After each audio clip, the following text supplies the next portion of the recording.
Okay जी, page 234 पे आइएगा।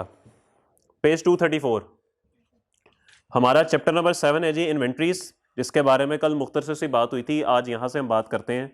Introduction है जी, IAS 2 अकाउंटिंग स्टैंडर्ड्स का जिक्र आपके साथ हुआ था। और अकाउंटिंग स्टैंडर्ड्स क्या होते हैं जी? ये कुछ अकाउंटिंग के असूल होते हैं भाई। IAS 2 एक स्टैंडर्ड है जो इन्वेंटरीज को डील करता है, जिसके अंदर इन्वेंटरीज की बात होती है। अभी आपके पास ना इन्वेंटरी का कॉन्सेप्ट को इतना मुनासिब है नहीं। ओके, आपके पास जो इस वक्त कॉन्सेप्ट है वो बस यही है कि आप जो चीज़ें खरीदते हैं हम उसको परचेजेस कहते हैं। और इन्वेंटरी क्या होता है? इन्वेंटरी वो चीज़ होती है जो कि साल के आखिर में हमारे पास अनसोल्ड रह जाती है। बस अभी तक इतनी बात का आपको पता। चलिए जी, बात को थोड़ा सा आगे बढ़ाते हैं। उसके बाद बल्कि पहले वो काम कर ही लेते हैं, छोड़ें, ताकि एक दफ़ा मसला ख़त्म हो। जो बड़े अरसे से सवालात आप पूछ रहे थे कि परचेज हो गई चीज़ तो वो जो स्टॉक पड़ा हुआ है दुकान पे पड़ा है वो तो हमारी इन्वेंट्री है। देखिए, इन्वेंट्री को मेजर करने के हमारे पास दो अकाउंटिंग सिस्टम्स हैं। ठीक है जी, पहला अकाउंटिंग सिस्टम है जी पीरियोडिक और दूसरा है जी परपेचुअल। ये बात आपने बड़े ध्यान से समझनी है। पीरियोडिक इन्वेंट्री सिस्टम और दूसरा है जी परपेचुअल इन्वेंटरी सिस्टम। ये दो इन्वेंट्री के हमारे पास सिस्टम्स होते हैं। कल हमने एक बात की थी कॉस्ट ऑफ सेल्स की, वो याद है कि भूल गए? कॉस्ट ऑफ सेल्स का हमने एक फॉर्मूला बनाया था कि आपके पास साल के शुरू में कुछ स्टॉक होगा, उसमें आप ऐड करेंगे वो स्टॉक जो कि पूरा साल आपने परचेज किया, फिर आप उसमें से लेस कर देंगे वो वाला स्टॉक जो कि साल के आखिर में आपके पास पड़ा हुआ है, तो ऑटोमेटिकली आपके पास उस सेल की कॉस्ट आ जाएगी जो कि आपने सेल किया। यही बात कल आपके साथ हुई थी। ओके, ये फॉर्मूला हमने कल बनाया था। यानी कि हम कह सकते हैं कि जी कॉस्ट ऑफ सेल का फॉर्मूला है, अहमद भाई जरा उनको मार्कर्स का आप कह सकते हैं please, opening stock plus purchases minus closing stock. यही फॉर्मूला है। ओके, ले जी, जो हमारे पास सबसे पहले पीरियोडिक इन्वेंटरी सिस्टम है, इसमें और इसमें फर्क क्या है? इसके अंदर जो भी परचेज होती है उसकी एंट्री हम कर रहे होते हैं परचेजेस डेबिट, और कैश या बैंक या क्रेडिटर जो भी है वो क्रेडिट, हम यहां पे ये एंट्री कर रहे होते हैं। तो अगर हम परचेज डेबिट कर रहे होते हैं तो इसका मतलब है कि हमारी किताबों के अंदर जो लेजर मेंटेन हो रहा होता है वो किसका होता है? वो परचेजेस का होता है। यानी मिसाल के तौर पे आपने पहली परचेज 100 की, फिर 20 की कर ली, फिर 50 की कर ली, फिर 60 की कर ली, फिर 100 की कर ली। क्या ये बात समझ आ रही है सबको? ओके, उसके बाद आप लोग क्या करते हैं, जब भी आप कोई चीज सेल करते हैं तो सेल की आप एक एंट्री करते हैं डेबिट डेटर अगर उधार सेल है, या डेबिट कैश हो जाएगा या बैंक हो जाएगा, और क्रेडिट आप करेंगे सेल। यहां तक बात सब साथ है? ओके, अब होगा क्या? होगा ये कि अगर आपने कोई चीज सेल की है, मिसाल के तौर पे 500 की चीजें सेल की हैं, और जब आप फाइनेंशियल स्टेटमेंट्स बनाएंगे तो उसके अंदर 500 लिखेंगे। उसके बाद जब आप लेस करेंगे चीजों को तो आपको कॉस्ट ऑफ सेल लेस करनी है, जिसका फॉर्मूला है ओपनिंग स्टॉक प्लस परचेजेस और लेस क्लोजिंग स्टॉक। ये आपको फॉर्मूला बनाना है। अब परचेजेस तो चलें, आपने लेजर बनाया ही हुआ है और यहां से आपको अमाउंट मिल ही जाएगी 120, 170, 230, 330।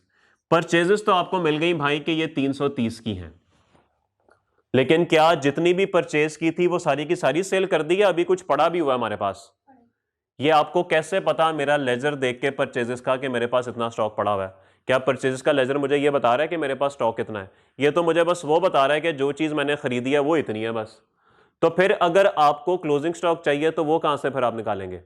उसके लिए आपको क्या करना पड़ेगा?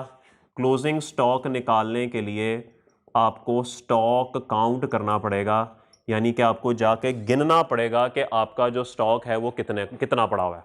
ये बड़ा बड़ा मुश्किल काम होता है जी। ये ब्लू पेन, ब्लू भी यार मिल जाए अगर एक।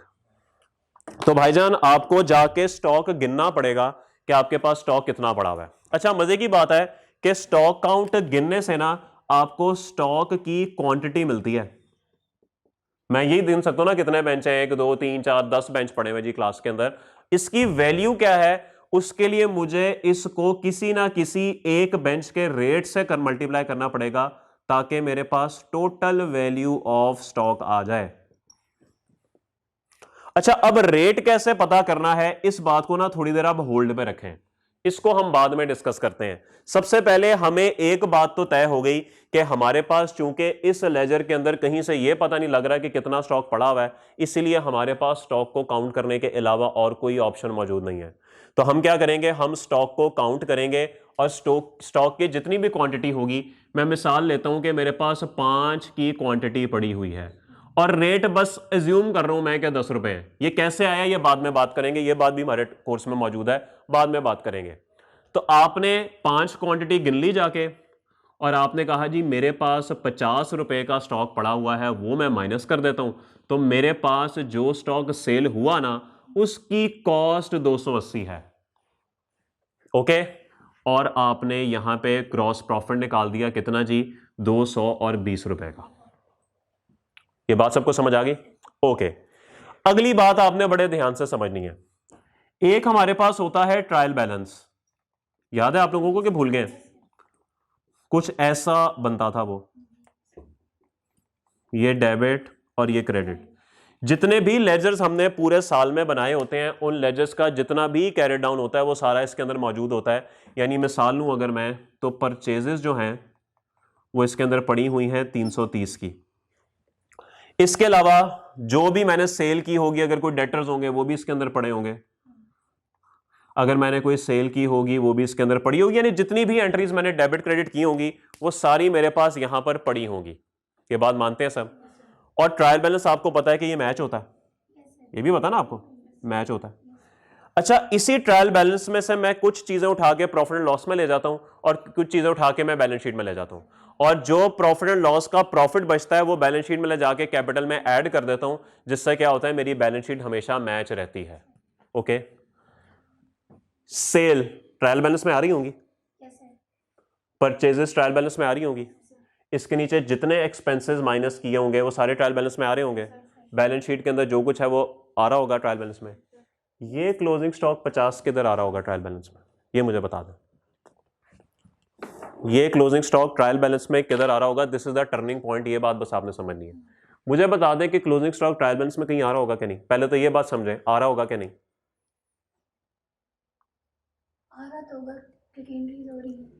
देखिए, अगर तो ट्रायल बैलेंस में कहीं पे आ रहा होता तो मैं काउंट क्यों करता? मेरा पहला सवाल, मैंने तो काउंट ही इसीलिए किया कि मेरे पास खरीदने की सिर्फ एक एंट्री हो रही है और वो ये है परचेजेस। अब परचेज जितनी भी हुई है जरूरी तो नहीं कि वो सेल हो रही हो। मैं इसकी मिसाल ऐसे लूंगा, आप लोगों के घर में अगर फॉर एग्जांपल चिकन आता है तो उसकी परचेज की एंट्री हो जाती है debit purchase credit cash, debit purchase credit cash. अब फ्रीजर में कितना पड़ा हुआ है आपको पता? तो अगर आपको ये कहा जाए जी 20 केजी एक महीने के अंदर आया है, तो क्या पड़ा भी इतना ही हुआ है? नहीं, गारंटी तो नहीं है, हो सकता पड़ा हो सकता ना पड़ा हो, कोई गारंटी तो नहीं है। क्या जब फ्रीजर से चिकन निकाला जाता है तो कोई एंट्री करते हैं आप? कोई एंट्री नहीं करते आप। जब अम्मी चिकन बना के खा पी लेते हैं आप, कोई एंट्री करते हैं आप? कुछ भी नहीं करते आप। इसका मतलब है आपको सिर्फ खरीदने का पता है, उसके बाद जो वो इस्तेमाल हो रहा है उसका आपको पता ही कुछ नहीं है। तो इसका मतलब है कि कोई एंट्री तो क्लोजिंग स्टॉक के लिए हो ही नहीं रही। इट मीन्स के क्लोजिंग स्टॉक कहीं पे भी आपके लेजर में नहीं आ रहा, I am sorry, trial balance में कहीं नहीं आ रहा। ट्रायल बैलेंस में कहीं पे भी क्लोजिंग स्टॉक नहीं आ रहा। क्या ये बात सबको समझ आ रही है? ओके, ले जी, अगर एक चीज ट्रायल बैलेंस में आ ही नहीं रही, ट्रायल बैलेंस मैच है, उसके मैच होने की वजह से बैलेंस शीट मैच है, और मैं एक चीज ये वाली बारों बार उठा के अपनी फाइनेंशियल स्टेटमेंट्स में ऐड कर रहा हूं, तो क्या मेरी बैलेंस शीट मैच रहेगी कि आउट हो जाएगी? बैलेंस शीट आउट हो जाएगी, क्योंकि मैच होती ही इसी वजह से है क्योंकि ट्रायल बैलेंस मैच होता है, और ट्रायल बैलेंस से ही हमारा बैलेंस शीट और प्रॉफिट लॉस बनता है। क्योंकि वो मैच है, उससे बनने वाली सब चीजें मैच हैं, क्योंकि आगाज होता है जर्नल से। डेबिट क्रेडिट मैच है तो लेजर मैच है, लेजर मैच है तो ट्रायल बैलेंस मैच है, ट्रायल बैलेंस मैच है तो बैलेंस शीट मैच है। लेकिन जब मैंने एक चीज बारों बार ऐड कर दी लाके, ना तो वो कहीं जर्नल में थी, ना वो कहीं लेजर में थी, ना कहीं वो ट्रायल बैलेंस में थी, तो वो चीज क्या आके मेरी चीज को मैच रहने देगी कि उसको आउट कर देगी? ये उसको आउट कर देगी। तो इट मींस के जो क्लोजिंग स्टॉक मैंने यहां पर लाकर लिखा है, इसकी अगर मैं डेबिट और क्रेडिट कर दूं तो मेरा मसला हल हो जाएगा। अब सवाल यह है कि मुझे क्या करना पड़ेगा। मुझे इस क्लोजिंग स्टॉक 50 को ऐसे ही नहीं लिख देना, मुझे इसकी एक एंट्री करनी है जर्नल में। एंट्री क्या होगी? सबसे पहले मुझे यह बताएं, क्लोजिंग स्टॉक का फॉर्मूला यह है, सॉरी कॉस्ट ऑफ सेल का फॉर्मूला यह है, परचेजेस अगर ज्यादा होंगी तो मेरा कॉस्ट ऑफ सेल ज्यादा होगा कि कम होगा? प्लस हो रहा है ना। ओपनिंग स्टॉक बढ़ेगा तो भी कॉस्ट ऑफ सेल बढ़ेगी, क्लोजिंग स्टॉक अगर बढ़ेगा तो कम होंगी भाई, क्योंकि ये माइनस का साइन है भाई। ये जितना ज्यादा होगा कॉस्ट ऑफ सेल उतनी ही नीचे जाएंगी। इसका मतलब है कि जब ये यहां पर नहीं था तो चीज कुछ और थी। जैसे ही मैंने यहां पर 50 लिखा, क्या इस 50 के लिखे जाने से मेरी कॉस्ट ऑफ सेल कम हो गई? बिल्कुल मेरी कॉस्ट ऑफ सेल कम हो गई। इसका मतलब है कि कॉस्ट ऑफ सेल एक खर्चा है। अगर कॉस्ट ऑफ सेल एक खर्चा है और वो खर्चा कम हो रहा है तो सर क्रेडिट तो मुझे पता लग गया कि क्रेडिट मुझे करना पड़ेगा कॉस्ट ऑफ सेल्स 50 से। डेबिट क्या होगा? मैं बैलेंस शीट बनाता हूं भाई। जब मैं बैलेंस शीट बनाता हूं तो बैलेंस शीट के अंदर सबसे ऊपर होता है कैपिटल, उसके बाद आती हैं जी लायबिलिटीज, वो याद है कि नहीं? उसके बाद आते हैं जी एसेट्स, और एसेट्स के अंदर करंट एसेट्स और नॉन करंट एसेट्स होते हैं। भाई होगा क्या, जरा थोड़ा सा दिमाग खुला रखना है। जब मैं ये चीज यहां पर लाके लिखूंगा तो मेरी कॉस्ट ऑफ सेल में कमी होगी। जब कॉस्ट ऑफ सेल में कमी होगी तो क्या मैं कह सकता हूं मेरे खर्चे में कमी हो गई? अगर खर्चे में कमी हो गई तो मतलब प्रॉफिट में इजाफा हो गया, और प्रॉफिट आपको पता है कि वो कैपिटल में आके ऐड होता है। अगर एक चीज में 50 रुपए इजाफा हो गया तो क्या मेरे कैपिटल में भी 50 रुपए का इजाफा होगा? समझ आ गई बात? कि मैंने जब क्लोजिंग स्टॉक यहां पे लिखा 50 का, इसका मतलब है कि इस क्लोजिंग स्टॉक के बढ़ने ने मेरी कॉस्ट ऑफ सेल को कम कर दिया, यानी मेरे खर्चे को कम कर दिया। और जब भी खर्चा कम होता है मेरा प्रॉफिट हमेशा बढ़ता है, और जब प्रॉफिट बढ़ेगा तो प्रॉफिट आपको पता है कि कैपिटल में आके ऐड होता है। तो अगर प्रॉफिट 50 से बढ़ गया तो यहां पर कैपिटल भी 50 से बढ़ गया। इट मींस कि अगर मैं इस बैलेंस शीट को इक्वेशन मान लूं, asset is equal to capital plus liabilities, तो ये वाली साइड जिसको हम राइट हैंड साइड कभी कहते थे, ये 50 रुपए से बढ़ गई, मेरी बैलेंस शीट आउट हो गई, जो कि एक बड़ा गलत सीन है। और वो इसलिए आउट हुई कि मैंने अभी तक सिर्फ क्रेडिट किया है, मैंने डेबिट तो किया ही नहीं, इसलिए ये बैलेंस शीट आउट हो गई है। बात समझ आ गई? अब क्या करना है, क्या जो स्टॉक है, स्टॉक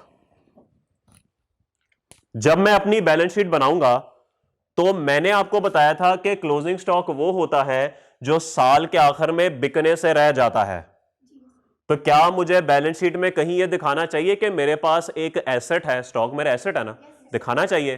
तो मैं यहां पे एंट्री कर दूंगा डेबिट स्टॉक इन ट्रेड, या क्लोजिंग स्टॉक जो मर्जी कह ले, क्लोजिंग स्टॉक कह ले, कोई बात नहीं, एक ही बात है, 50 से, और ये बन जाएगा मेरा एसेट, करंट एसेट, और यहां पे मैं 50 लिखूंगा, दोनों साइडें मैच हो गई और मेरी बैलेंस शीट बिल्कुल ठीक हो गई, प्रॉफिट भी बिल्कुल ठीक हो गया, दुनिया को भी पता लग गया कि इसके पास 50 रुपए का स्टॉक पड़ा हुआ है, और सब चीजें बिल्कुल ठीक हो गई।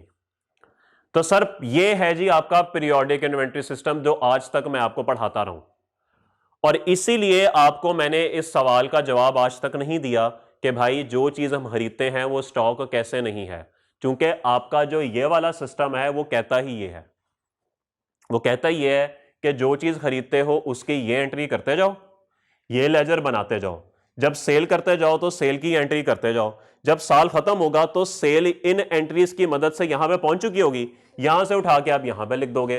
परचेजेस ये आपके पास टोटल है, ये ट्रायल में होगा, ट्रायल से उठा के यहां पे लिख दो।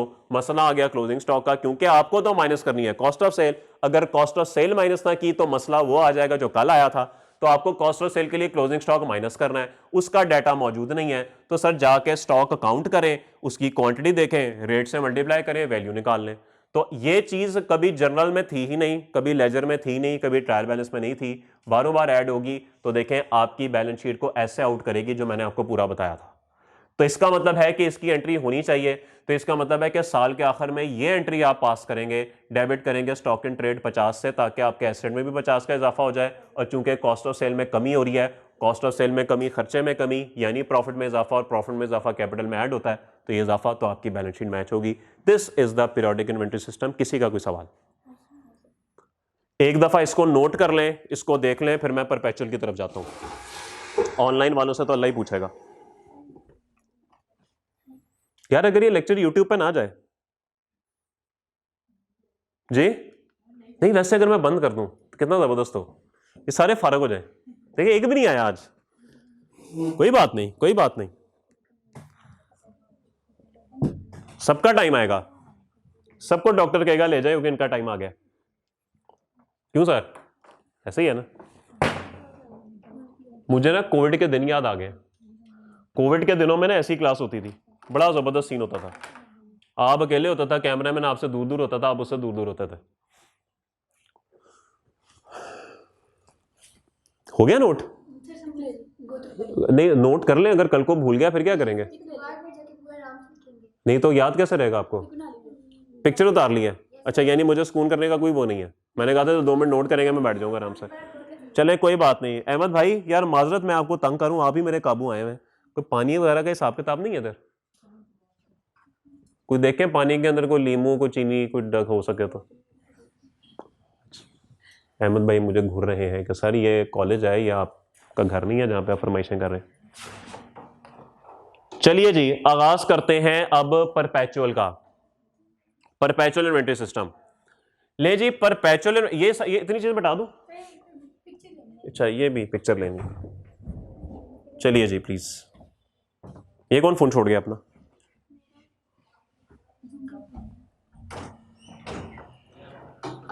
ओ सर मेरे पे कैमरा ना लाइएगा, मेरी शक्ल देख के इन्होंने क्या करना है, रोज ही देखते हैं। मेरी आ रही है कॉल जी, वो मेरा फोन बज रहा, बजता ही रहता है हर वक्त। Okay let's move forward. ले जी, वो आ गया जिसका सबको इंतजार था, परपेचुअल इन्वेंटरी सिस्टम। चलिए जी, अब देखते हैं कि what is perpetual inventory system. ले जी, फर्क ये है कि परपेचुअल इन्वेंटरी सिस्टम के अंदर जब भी आप कोई चीज खरीदते हैं, ओ असलम भाई आप शर्मिंदा कर रहे हैं मुझे यार। ओ नहीं नहीं यार, यार अहमद को मतलब यार कोई शर्म कर यार। अहमद किनको क्या आया है जी?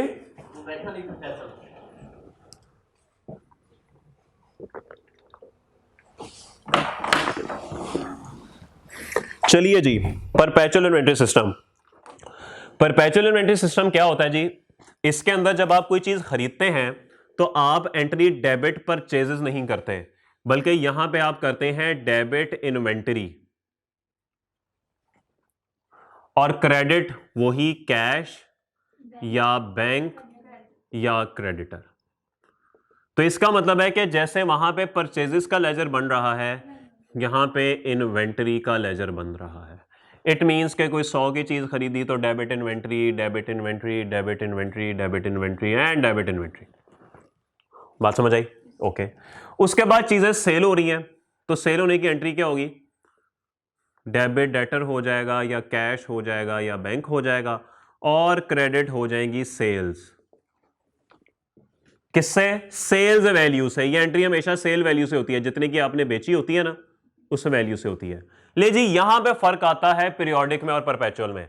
पीरियोडिक में क्या सेल के अलावा कोई एंट्री हो रही थी? वो तो क्लोजिंग स्टॉक की साल के आखिर में हो रही है ना। सेल तो आप पूरा साल कर रहे हैं, जैसे जैसे सेल कर रहे हैं उसके साथ साथ कोई एंट्री हो रही थी।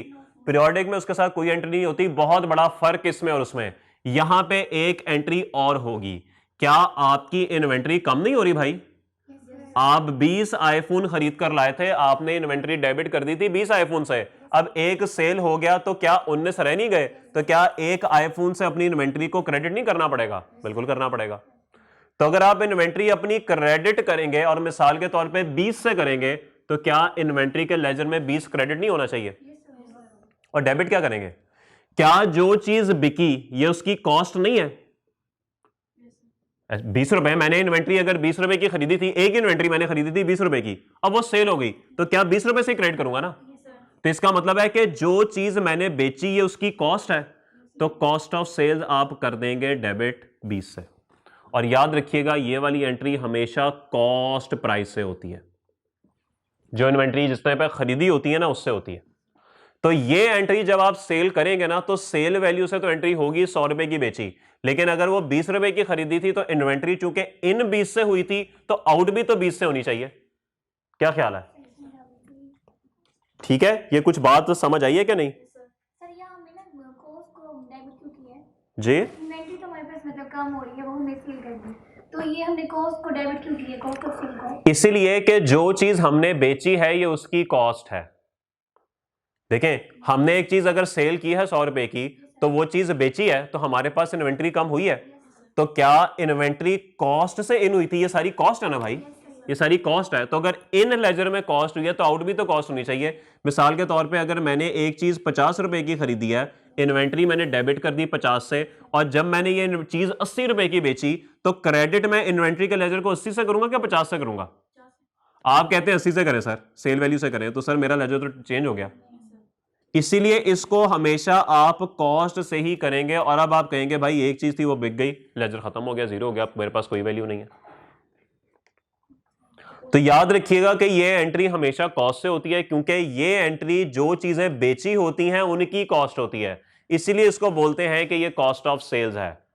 तो जो काम आप वहां पे ख्वारी काट के करते हैं वो काम यहां पे साथ साथ होता है। सेल होती जा रही है, कॉस्ट माइनस होती जा रही है, सेल होती जा रही है, कॉस्ट माइनस होती जा रही है, सेल होती जा रही है, कॉस्ट माइनस होती जा रही है। तो इसका मतलब है कि खरीदना भी कॉस्ट पे आता है और बिकने के साथ जो दूसरी एंट्री होती है वो भी कॉस्ट पे आता है। ओके, तो अगर मैं आपसे कहूं कि मैंने साल के दौरान 330 रुपए की चीजें खरीदी और ये कितना बना 120 160, 330 की चीजें खरीदी और 160 की चीजें बेच दी, ये मतलब है ना इसका। अगर मैं इन कॉस्ट से कर रहा हूं और आउट कॉस्ट से कर रहा हूं तो बकाया मेरे पास क्या बचा होगा? 170 बचा होगा। ये 170 क्या है? 330 की चीजें आ गई, 160 की चीजें बिक गई, तो पीछे क्या बचा? Closing stock. ओके, अब अगर आपसे कोई पूछे ना हाँ भाई क्लोजिंग स्टॉक कितना है और कॉस्ट ऑफ सेल निकालनी है, तो आपको जरूरत नहीं है भाई काउंट करने की। अब आप देखें क्या होगा। अब आप लिखेंगे बड़े आराम से यहां पर सेल्स 500 की, लेस करेंगे आप ओपनिंग स्टॉक, फिर आप इसमें ऐड करेंगे परचेजेस, और परचेजेस क्या ये नहीं है 330, लेस करेंगे आप क्लोजिंग स्टॉक जो कि आपने आइडेंटिफाई किया 170 है। तो कॉस्ट ऑफ सेल्स कितनी आ गई बताएं? 160 की, 160 ही बन गए ना। 500 में से 160 माइनस करें, आपका बन गया जी 340 का प्रॉफिट। तो इसका मतलब है कि परपेचुअल के अंदर आप क्या कर रहे होते हैं? परपेचुअल के अंदर आप हर सेल के साथ एक और एंट्री कर रहे होते हैं जो कि इन्वेंट्री में कमी की होती है और कॉस्ट ऑफ सेल की होती है। और एक बात मैं आपको बड़ी ज़बरदस्त किस्म की बता दूं कि बेसिकली जब आप हर सेल के साथ ये वाली एंट्री कर रहे हैं तो सर जब एंट्री होती है जर्नल होता है तो क्या उसका लेजर नहीं होता? तो इसका मतलब है कि क्या कॉस्ट ऑफ सेल का लेजर बन नहीं रहा होगा? अगर आप क्रेडिट इन्वेंट्री करते हैं 20 से तो क्या कॉस्ट ऑफ सेल डेबिट नहीं करते 20 से? अगर आप इन्वेंट्री करते हैं 100 से, डेबिट कॉस्ट ऑफ सेल 100 से, डेबिट कॉस्ट ऑफ सेल 10 से, डेबिट कॉस्ट ऑफ सेल 30 से। तो क्या आंसर आता है इस पूरे का जी? क्या प्रॉफिट एंड लॉस में 160 जाना चाहिए? कॉस्ट ऑफ सेल का लेजर आपको बता रहा है ना कि 160 जाना चाहिए, ऐसे ही है। तो इट मींस कि जब आप प्रॉफिट एंड लॉस बनाएंगे 500 का, तो क्या मैं ये पूरी ख्वारी काटूं या यहीं से 160 उठा के लिख दूं?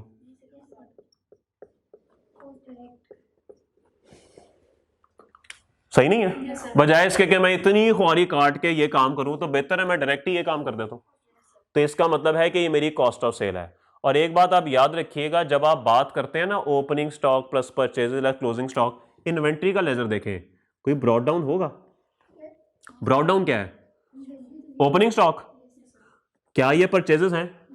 क्या ओपनिंग स्टॉक में परचेजेस ऐड होंगी? क्या लेस क्लोजिंग स्टॉक होगा तो बैलेंस क्या आएगा? ऐसे ही है। तो क्या यही चीज नहीं है, opening stock plus purchases less closing stock cost of sale? तो इसका मतलब है कि इन्वेंट्री के लेजर में जो ये चीज होती है दिस इज ओपनिंग स्टॉक, जो ये चीज होती है दिस इज परचेजेस, ये जो चीज है this is cost of sale and this is closing stock. तो परपेचुअल का लेजर आपके इसी फॉर्मूले के ऊपर ऑलरेडी चल रहा होता है। तो इट मींस के परपेचुअल और पीरियोडिक में क्या फर्क है?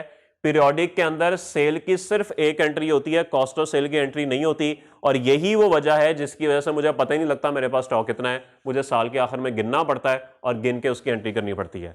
जबकि यहां पर मेरे साथ इन्वेंट्री का लेजर 100% अपडेट चल रहा होता है, क्योंकि जैसे ही सेल होती है मैं वो एंट्री सेल वैल्यू से करता हूं और मैं कॉस्ट ऑफ सेल की एंट्री करता हूं कॉस्ट वैल्यू से। तो मेरा इन्वेंट्री का लेजर लाइव अपडेट हो रहा होता है और मुझे हर वक्त पता होता है मेरे पास क्लोजिंग स्टॉक कितना है। और मैंने जब फाइनेंशियल स्टेटमेंट्स बनानी होती है मैं इतने हिस्से को उठा लेता हूं, कॉस्ट ऑफ सेल ले जाता हूं, मुझे पता होता है यही कॉस्ट ऑफ सेल है, या फिर कॉस्ट ऑफ सेल का लेजर से उठा लूं, बात तो एक ही है, जहां से मर्जी उठा लूं। तो मुझे वो क्लोजिंग स्टॉक गिनना नहीं पड़ता, मुझे क्लोजिंग स्टॉक की एंट्री कोई नहीं करनी पड़ती, क्योंकि एंट्री साथ साथ हो रही है। क्योंकि यहां पे लेजर बन रहे हैं सारे, यहां पे लेजर बन रहे हैं। आपके पास क्या इन्वेंट्री का लेजर होगा? क्योंकि इन्वेंट्री का लेजर बन रहा है ना। क्या कैरी डाउन 170 आ रहा होगा? क्या कॉस्ट ऑफ सेल का लेजर बन रहा है? क्या इसमें 160 आ रहा होगा? तो इसका मतलब है चूंकि लेजर बन रहे हैं, मेरे पास वैल्यूज हैं, इन्वेंट्री चली जाएगी बैलेंस शीट में, ये चला जाएगा प्रॉफिट एंड लॉस में, कोई एंट्री मुझे करने की जरूरत नहीं है, ट्रायल बैलेंस मैच, ये चीजें अपनी जगह पे फिट करो, सब कुछ मैच। तो this is called perpetual inventory system. तो ये दो अकाउंटिंग सिस्टम है मेरे भाई, जिसकी वजह से हमने अकाउंटिंग अभी तक जो स्टॉक की बात है वो ये किया है कि मैं आपको अभी तक ना पीरियोडिक इन्वेंट्री सिस्टम पढ़ा रहा था। तभी मैंने आपको कहा था कि भाई जो भी चीज खरीदते हैं वो परचेज है। ओके, जो भी चीज हम खरीदते हैं वो क्या है? वो परचेज है। ओके, क्या गिरा है? हालात खराब हो गए हैं दोस्त। चलें अब ठीक है। ले जी, हमने तभी ये कहा था कि परचेज जो है वो हमारी हर खरीदने वाली चीज परचेज है। एक मिनट बाद में तो पिक्चर उतारिएगा। जो भी चीज खरीद रहे हैं वो परचेज है। ओके, क्योंकि हम पीरियोडिक की बात कर रहे थे।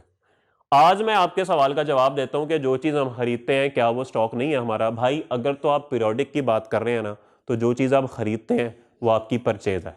लेकिन अगर आप परपेचुअल फॉलो कर रहे हैं तो फिर जो चीज आप खरीदते हैं वो आपका स्टॉक है। आज सवाल का जवाब पूरा हुआ। क्योंकि अगर आप परपेचुअल फॉलो कर रहे हैं तो इन्वेंट्री का लेजर बन रहा है, हर सेल की एंट्री हो रही है, हर कॉस्ट ऑफ सेल की एंट्री हो रही है, आपका इन्वेंट्री का लेजर लाइव अपडेट पे लगा हुआ है।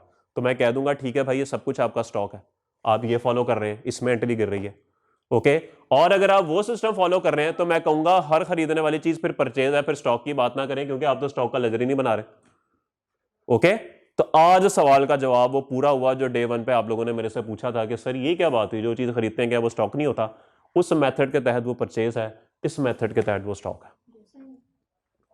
ओके, और एक मैं आपके साथ एक अच्छी बात कर दूं या बुरी बात कर दूं, जो भी है, फाइनल अकाउंट्स में आपको वो वाला आएगा पीरियोडिक, ये नहीं आएगा।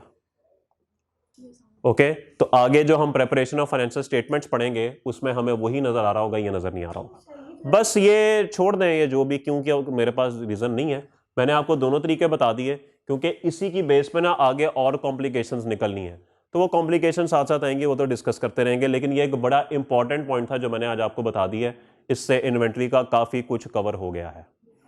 ओके, सब बात समझ आती है? ले जी, किसी का कोई सवाल? ले जी, अब आप जरा पिक्चर उतार लें। सर अहमद भाई 1 मिनट दीजिएगा मुझे जरा। हाँ ठीक है जी, सब अच्छा है यहाँ तक? सर यहाँ एक क्वेश्चन है, ये जो इन्वेंट्री हमने जब वो सेल की, मतलब हमारा किधर? ये नीचे सर, हमने क्या उसको काम कि जो हम सेल करें उसको क्रेडिट भी कर रहे हैं। ये सर यही। अच्छा ये सॉरी पूरा चक्कर लगवा दिया आपने मेरा। ये यस सर, हमने उसको बेचा, हाँ क्रेडिट भी करके हमारी कमी हो रही है उसमें। हाँ ठीक है। तो हमने डेबिट कॉस्ट ऑफ सेल को क्यों किया? हमारा कॉस्ट ऑफ सेल को हमने डेबिट क्यों किया है? वेरी गुड क्वेश्चन, मैं फिर बताता हूं। ये देखिए, लेट्स अज्यूम आपने दुकान ओपन की और आपने कहा कि भाई मैंने एक ही चीज खरीदनी है, बस एक आईफोन लाके आपने दुकान पर लगा दिया। वो आईफोन आपने खरीदा मिसाल के तौर पे 80 रुपए का, क्या आप इन्वेंट्री के लेजर में 80 रुपए डेबिट कर देंगे इस एंट्री के तहत? ओके, उसके बाद एक भाई साहब आए और आपने उनको आईफोन सेल कर दिया 100 रुपए का, क्या आप debit debtor credit sale value जो कि 100 रुपया है उससे सेल का लेजर क्रेडिट कर देंगे? लेकिन साथ ही साथ हमारी इन्वेंट्री भी तो चली गई है, क्या ये एंट्री हमने नहीं करनी? करनी है ना। किस वैल्यू से करेंगे आप ये एंट्री? कॉस्ट प्राइस से करेंगे। कॉस्ट प्राइस से हम क्यों करेंगे? कॉस्ट प्राइस से इसलिए करेंगे क्योंकि इन इन्वेंट्री के लेजर में अगर कॉस्ट से हुई है तो आउट भी तो कॉस्ट से होना चाहिए ना। तो मैं क्या कहूंगा, 80 रुपए की एक चीज पड़ी थी, वही चीज चली गई और इन्वेंट्री का लेजर फिर से जीरो हो गया क्योंकि अब मेरे पास पड़े कुछ नहीं हुआ। अगर आप ये एंट्री इसी 100 रुपए से कर देंगे ना, तो देखें यहाँ पे 100 लिखा होगा, ये 80 होगा, तो -20 यहां पर आ जाएगा, आपके पास -20 की इन्वेंट्री पड़ी है। ये क्या लॉजिक है भाई? इन्वेंट्री भी कभी माइनस में हुई है? पॉसिबल ही नहीं है। तो इसीलिए इन्वेंट्री का लेजर ना हमेशा कॉस्ट पे चलता है, इसलिए आपको लिखवाया था कॉस्ट प्राइस। मैं जब अपनी फाइनेंशियल स्टेटमेंट्स बनाऊंगा तो क्या मैं सेल्स लिख दूंगा 100 रुपए की, लेस क्या करूंगा, कॉस्ट ऑफ सेल्स। वो कितनी है? वो कितनी है? वो तो 20 आनी चाहिए। 20 कैसे आनी चाहिए? कॉस्ट ऑफ सेल्स 100 कैसे है? मैंने 80 रुपए की चीज 100 की बेच दी। हाँ, तो सेल की कॉस्ट क्या है? 80 है, 80 हो गया, 20 का प्रॉफिट हो गया। कॉस्ट ऑफ सेल 80 है, तो डेबिट कॉस्ट ऑफ सेल 80। ये जो मैं यहां पे चीज सेल कर रहा हूं ना, ये सेल कर रहा हूं ना, ये सेल की हुई चीज की कॉस्ट नहीं है, तो सेल की हुई चीज को कॉस्ट ऑफ सेल नहीं बोलते, तो वही तो किया हुआ, debit cost of cell credit inventory. ठीक है, हमने जिस चीज को सेल किया उसकी कॉस्ट 80 है, तो कॉस्ट ऑफ सेल लिख तो दी मैंने।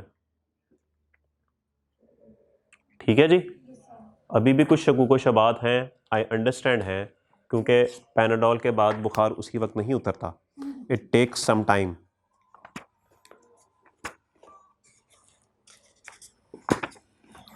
ले जी, ये सब फजूलियात लिखी कहां पे हुई हैं, ये भी तो देखना बहुत जरूरी है। कहां पे लिखा हुआ है?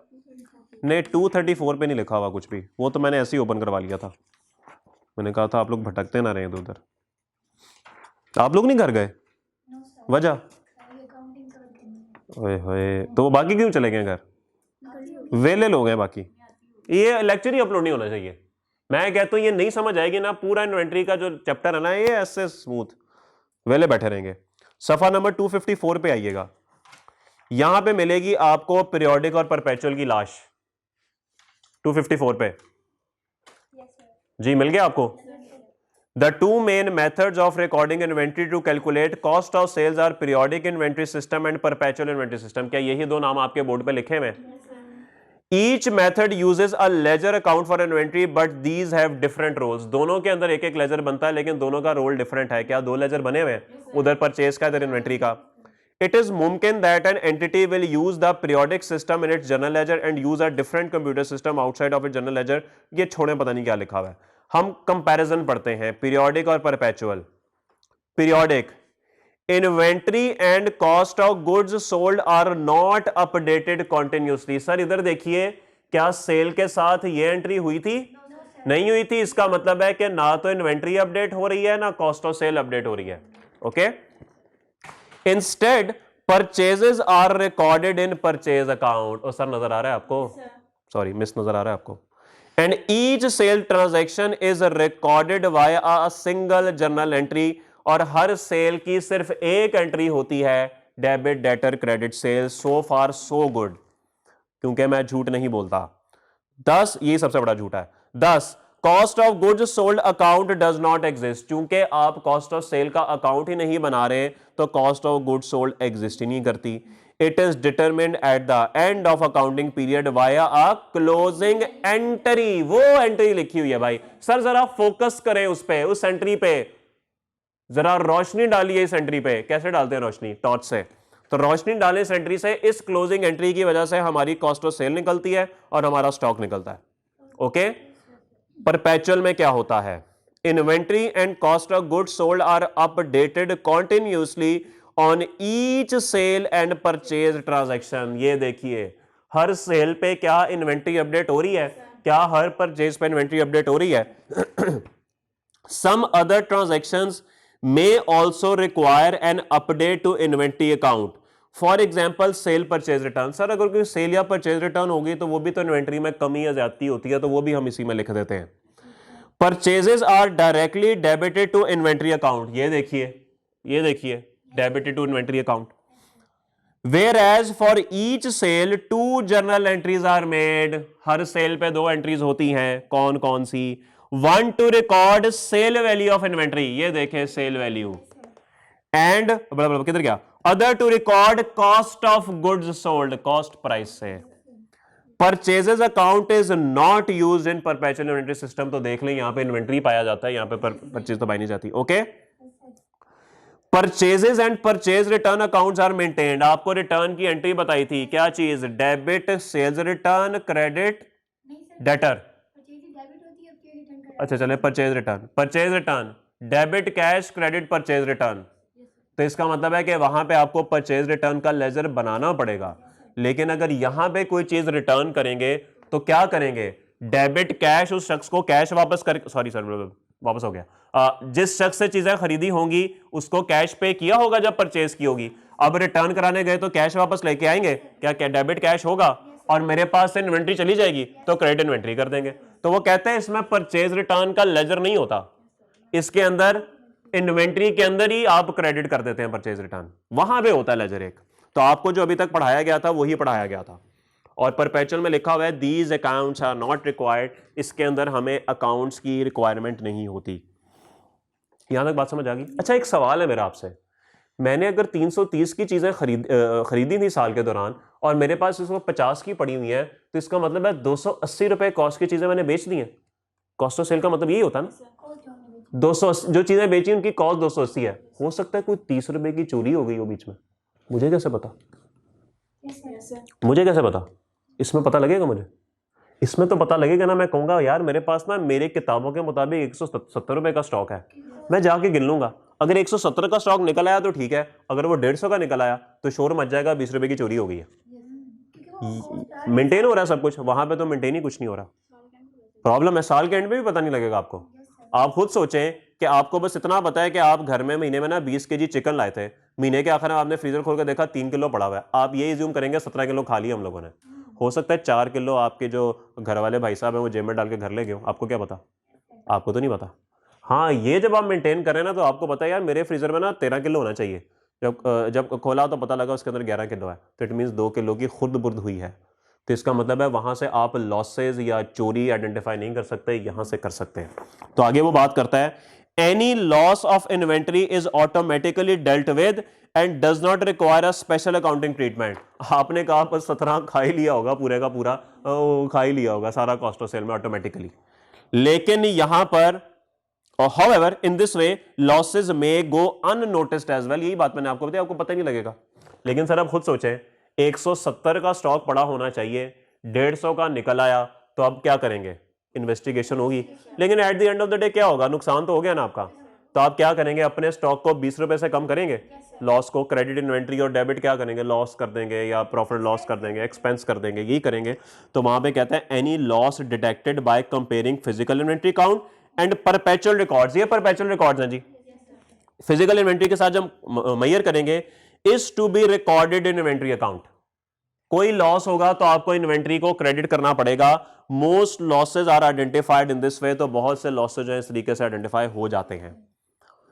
This system is suitable to a large size items और a low value inventory. Sir periodic का जो सिस्टम है ना, ये तब सूट करता है जब आपके पास बहुत छोटी छोटी वैल्यू की चीजें हो। आप कहें चल यार थोड़ा सा नुकसान हो भी जाए तो खैर है, या आपके पास कोई बड़ी बड़ी आइटम्स हो, कोई गाड़ियां पड़ी हुई हैं, कोई ट्रांसफार्मर पड़े हुए हैं जो कि चोरी नहीं हो सकते, बड़ा मुश्किल होता है उनको चोरी करना। तो लो वैल्यू जिनके चोरी होने से आपको फर्क नहीं पड़ता, या बड़ी बड़ी चीजें जो चोरी नहीं होती, उन पे वो चीज सूट करती है। Perpetual, this system is suitable to high value of inventories और where inventory movements are frequent. जब इन्वेंट्री की वैल्यू बहुत ज्यादा हो जाए या इन्वेंट्री बहुत ज्यादा तेजी से सेल परचेज हो रही हो, तो फिर आपको ये कर लेना चाहिए ताकि आपको पता रहे भाई आपके पास इन्वेंट्री कितनी है, किसी भी टाइम स्टॉक काउंट करवा के ना तो चीजें आप देख लें। बात समझ आ गई? तो ये 2 इन्वेंट्री सिस्टम्स थे। अब किसी का कोई सवाल? पॉसिबल सवाल कल करेंगे, पढ़ेंगे बाकी। अच्छा कल आप लोग आ रहे हैं?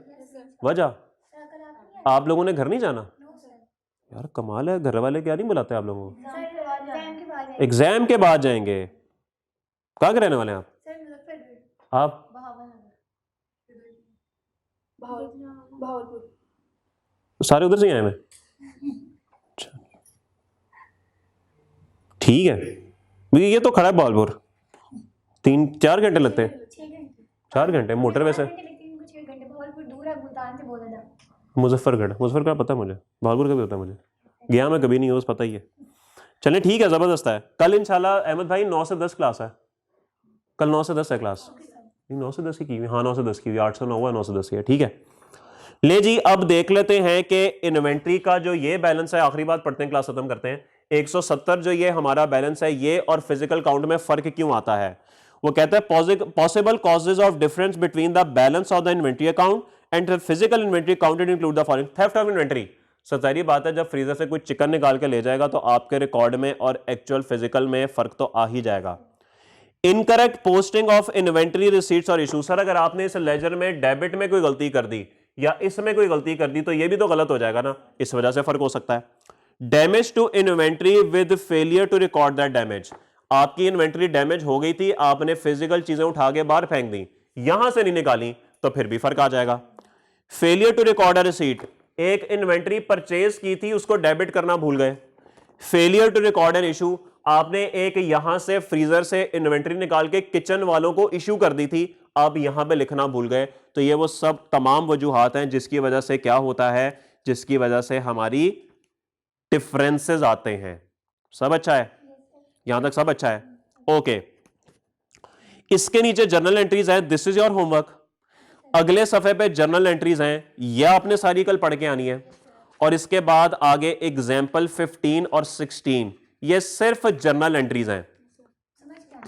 हाँ ये आप कर लेंगे, आपको 2 मिनट में समझ आ जाएगी। ये 15 में पीरियोडिक है भाई, फिर 16 में परपेचुअल है, तो आपने ये एंट्रीज करके आनी है सारी। मैं तो कहता हूं 17 भी कराइएगा, इसमें भी पीरियोडिक परपेचुअल दोनों है। ये 3 एग्जांपल्स आप कराइएगा, आपका ये जो पूरा मेथड है ना, ये सारा जबरदस्त हो जाएगा। ले जी, इसके बाद इस चैप्टर के अंदर बचा गया है ये कॉस्ट ऑफ इन्वेंट्रीज, ये आपको पहले से ही आता है, इसमें मुझे कोई मेहनत नहीं करनी पड़ेगी। फिर आपको एनआरवी का बताना है बस, ठीक है, वो भी कोई प्रॉब्लम नहीं है। और कॉस्ट फार्मूलास का बताना है, वो अगला हमारा टॉपिक है जो पेज नंबर 244 पे है। ये कल इंशाल्लाह आपको कॉस्ट फार्मूलास बता देंगे और ये चैप्टर हमारा अच्छा खासा खत्म हो जाएगा। फिर हमारा रह जाएगा आगे जो मैन्युफैक्चरिंग वाला है ना, असल पार्ट वो है भाई, अकाउंटिंग फॉर मैन्युफैक्चरिंग। ये हम सबके ना 14 तबक रोशन करेगा। ये जो चैप्टर 8 है ना, अकाउंटिंग फॉर मैन्युफैक्चरिंग, ये आप समझ लें कि कॉस्ट एंड मैनेजमेंट अकाउंटिंग का ना ट्रेलर है। वो मूवी होती है ना 2.5 घंटे की, उससे पहले कोई 2-2.5 मिनट का एक ट्रेलर आता है, ये वो ट्रेलर है भाई। तो ये आपको ट्रेलर दिखाया जाएगा कि आपने कॉस्ट एंड मैनेजमेंट अकाउंटिंग में क्या क्या पढ़ना है। तो बस ठीक है, कल इंशाल्लाह कॉस्ट फार्मूलाज पढ़ेंगे और उसके बाद आगाज करेंगे हम अकाउंटिंग फॉर मैन्युफैक्चरिंग का, क्योंकि जो बातें फिर वहां पे लिखी हुई है ना, वो इसको बताए बगैर आगे नहीं जा सकती। बहुत शुक्रिया आपकी तशरीफ आवरी का। इंशाल्लाह कल मुलाकात होती है 9 बजे इंशाल्लाह। अल्लाह हाफिज़।